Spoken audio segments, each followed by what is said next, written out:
Hey guys, welcome back to the channel. It's WinterhelmGames.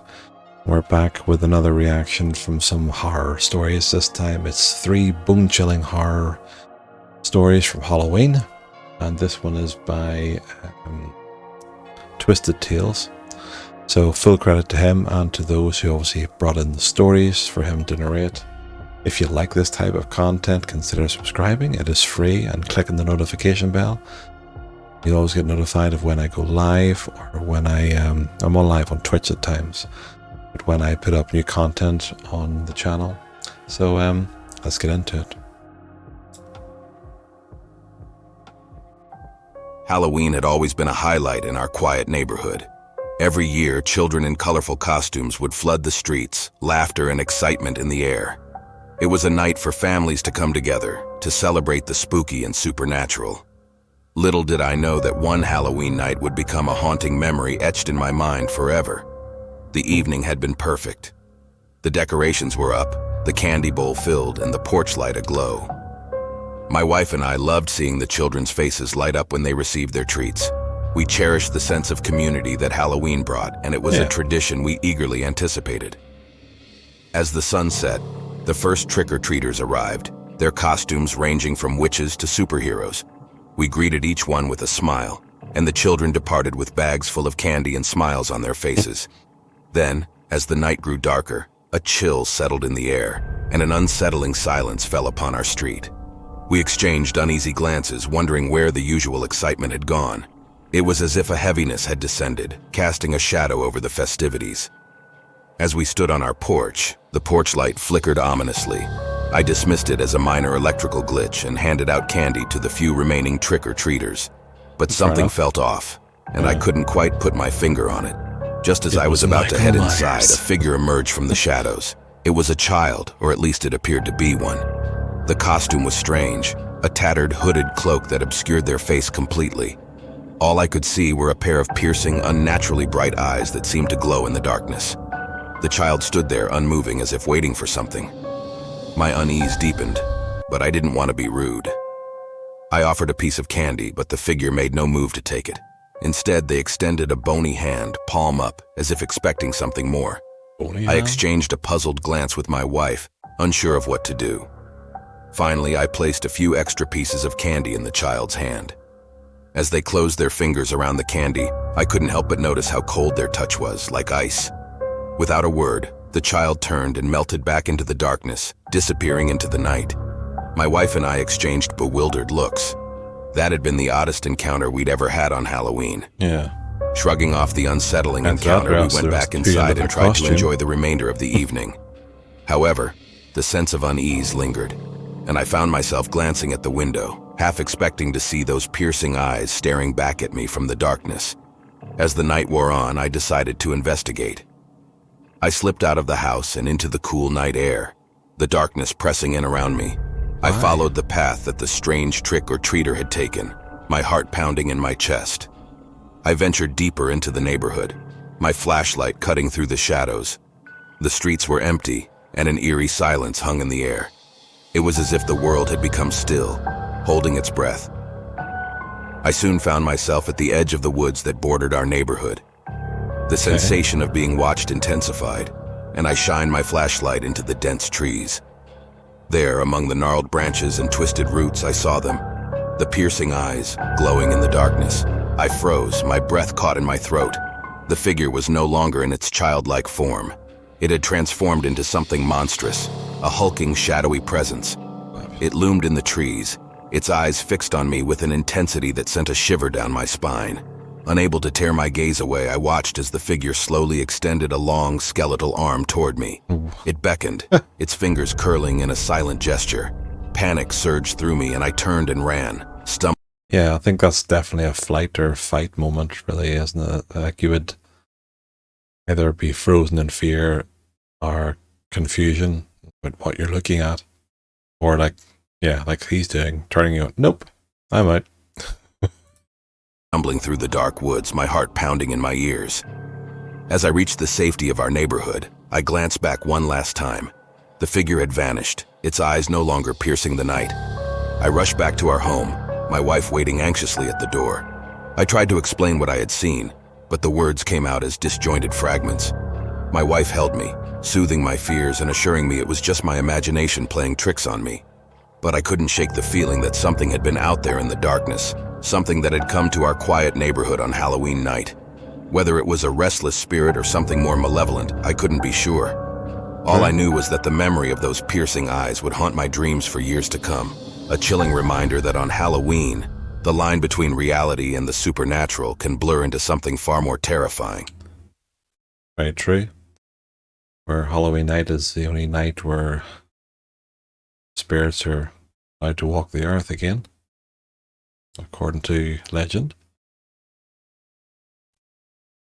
The veil between life and death is very, very slim on Halloween night. So, there you are, the story one. Let's get the second Halloween was always a time of mischief for us teenagers. We would gather after dark, armed with costumes, pranks, and the thrill of the season. This year, we devised a plan that we thought was the ultimate Halloween trick, one that would leave the entire neighborhood spooked. Little did we know that our prank would turn the night into a real-life horror story. Backfire. Our plan was simple. We would dress as eerie, ghostly figures and stage a haunting in the old, abandoned mansion at the edge of our neighborhood. The mansion had a reputation for being haunted, and we figured it was the perfect setting for our Halloween escapade. As the sun set and the streets grew darker, we assembled at the foot of the mansion's grand staircase, our excitement building. Dressed in tattered white sheets with eye holes cut out, we looked like classic ghosts straight out of a spooky tale. Our mission was to create eerie sounds and shadows that would send shivers down the spines of anyone who dared to approach. The mansion itself was a foreboding sight. Its crumbling facade loomed against the moonlit sky, ivy creeping up the walls like skeletal fingers. Broken windows gazed out like empty eye sockets, and the air was heavy with the scent of dampness and decay. As we made our way inside, our footsteps echoed in the dimly lit hallways. Cobwebs hung like gossamer drapes, and the once grand chandeliers swayed ominously overhead. We couldn't have asked for a better backdrop for our Halloween prank. True, it does sound like a good base for a Halloween prank. With our ghostly figures drifting through the mansion's dark corridors, creating eerie shadows and ghostly sounds. We had rigged some simple tricks, a creaky floorboard here, a rattling window there. It was all meant to give the impression of restless spirits. As we moved deeper into the mansion, our confidence grew. We couldn't see the reactions of the unsuspecting neighbors outside, but we imagined their fear and excitement as they witnessed our spectral performance. But then, something changed. It started with a sound, a soft, mournful wail that seemed to come from nowhere and everywhere all at once. We froze in our ghostly costumes, exchanging nervous glances. None of us had planned for this, and the unsettling sound sent a chill down our spines. The wail grew louder, more pronounced, and it was as if the very walls of the mansion were crying out in anguish. We tried to backtrack, to leave the mansion and end our prank, but the exit doors had slammed shut behind us, trapping us inside. Panic set in as we realized we were no longer in control of the situation. The wail It sounds like it's a poltergeist, doesn't it? continued, its source impossible to pinpoint, and it was accompanied by otherworldly moans and whispers that seemed to seep from the very walls themselves. We split up in a desperate attempt to find the source of the eerie sounds. I found myself in a grand, dusty library, books covered in cobwebs, and the air heavy with the scent of age. As I scanned the room, a sudden movement caught my eye, a shadowy figure in the corner, its form shifting and indistinct. I tried to call out to it, thinking it was one of my friends trying to scare me, but the figure did not respond. It simply stared at me with hollow, empty eyes, its presence sending shivers down my spine. I backed away slowly, my heart pounding, and turned to leave the room. But as I reached the doorway, the figure glided toward me, its movements unnatural and unsettling. It reached out a cold, bony hand, and I felt a freezing chill pass through me as its fingers brushed my skin. With a scream, I stumbled out of the room and into the hallway, where I collided with my friends, all of whom had their own tales of eerie encounters. We were no longer in control of the situation, and the mansion seemed to have come to life, its malevolent presence closing in around us. As we regrouped, we heard a new sound, a sinister, mocking laughter that echoed through the mansion. It was a chilling, inhuman sound, and it seemed to surround us from all sides. We knew then that our prank had gone terribly wrong, that we had stirred something beyond our understanding. Desperate to escape, we made our way to the mansion's grand staircase, but it seemed to stretch endlessly upward, as if leading to some dark abyss. Oh, God. The laughter grew louder, more menacing, and the wailing and moaning continued, filling the air with a cacophony of dread. With no other options, we rushed up the staircase, our hearts racing, our minds filled with terror. The upper floors of the mansion were even more decrepit and unsettling than the lower ones, with faded wallpaper and broken furniture. As we explored the upper floors, the laughter continued to haunt us and the shadowy figures appeared and disappeared, their empty eyes following our every move. It was as if the very mansion itself had come to life, intent on keeping us within its haunted halls. Hours passed, or maybe it was days. Time lost all meaning as we struggled to find a way out. We were trapped in a never-ending nightmare, unable to escape the mansion's malevolent grip. Then, just as suddenly as it had begun, the laughter stopped and the wailing and moaning faded into silence. We collapsed to the floor, gasping for breath, our bodies bruised and battered from the relentless ordeal. I wonder then if that was because this movie hit midnight and Halloween had pretty much came to an end. Who knows? Or it's maybe just the spirit's way of going, you're fucking with other people, so we're going to do the same with you. Well, I suppose you have to be very careful about where you choose your Halloween pranks. As dawn broke, we stumbled out of the mansion, our minds and bodies scarred by the horrors we had witnessed. The mansion stood silent and foreboding in the morning light, its secrets buried within its crumbling walls. We never spoke of that Halloween night again, and we never returned to the mansion. We had learned the hard way that Halloween tricks can sometimes turn into real-life nightmares beyond our wildest imagination. Yeah, there we are. Story 3. The Halloween party at the frat house had promised to be the most epic night of the semester. As a freshman, I was thrilled to be part of the excitement. The house loomed in the darkness, shrouded in mystery and tales of wild debauchery. Little did I know that the night would become a chilling tale of horror that still haunts my dreams. The evening started off like any other college party, with students dressed in costumes ranging from the comical to the downright disturbing. The atmosphere was electric, and the music thumped through the speakers, shaking the very foundation of the old, creaky house. I had gone all out with my costume, a creepy scarecrow ensemble complete with straw-stuffed overalls and a sinister grin painted on my mask. It seemed perfect for the occasion. As the night progressed, the house grew more crowded and the revelry intensified. The alcohol flowed freely and the raucous laughter echoed through the dimly lit halls. I joined a group of fellow partygoers in a game of beer pong, trying to shake off the unease that had settled over me since I arrived. There was something about this place that felt off, as if an unseen presence lingered in the shadows. My unease deepened when I spotted a peculiar door on the ground floor, tucked away in a corner. It looked ancient, as if it had been there for centuries, a relic from a bygone era. A tarnished brass doorknob beckoned, and a faded sign above it read, "Forbidden Room." My curiosity got the best of me, and I couldn't resist the urge to... How many people you think if you went to a party, a Halloween party, whatever age you are at the minute, you go to a Halloween party, you see a room like that, Forbidden Room, would you think, oh, they've done something for Halloween? They've done this room up, could be like a escape room or something like that, or whatever. But you see that there on a Halloween night. Come on.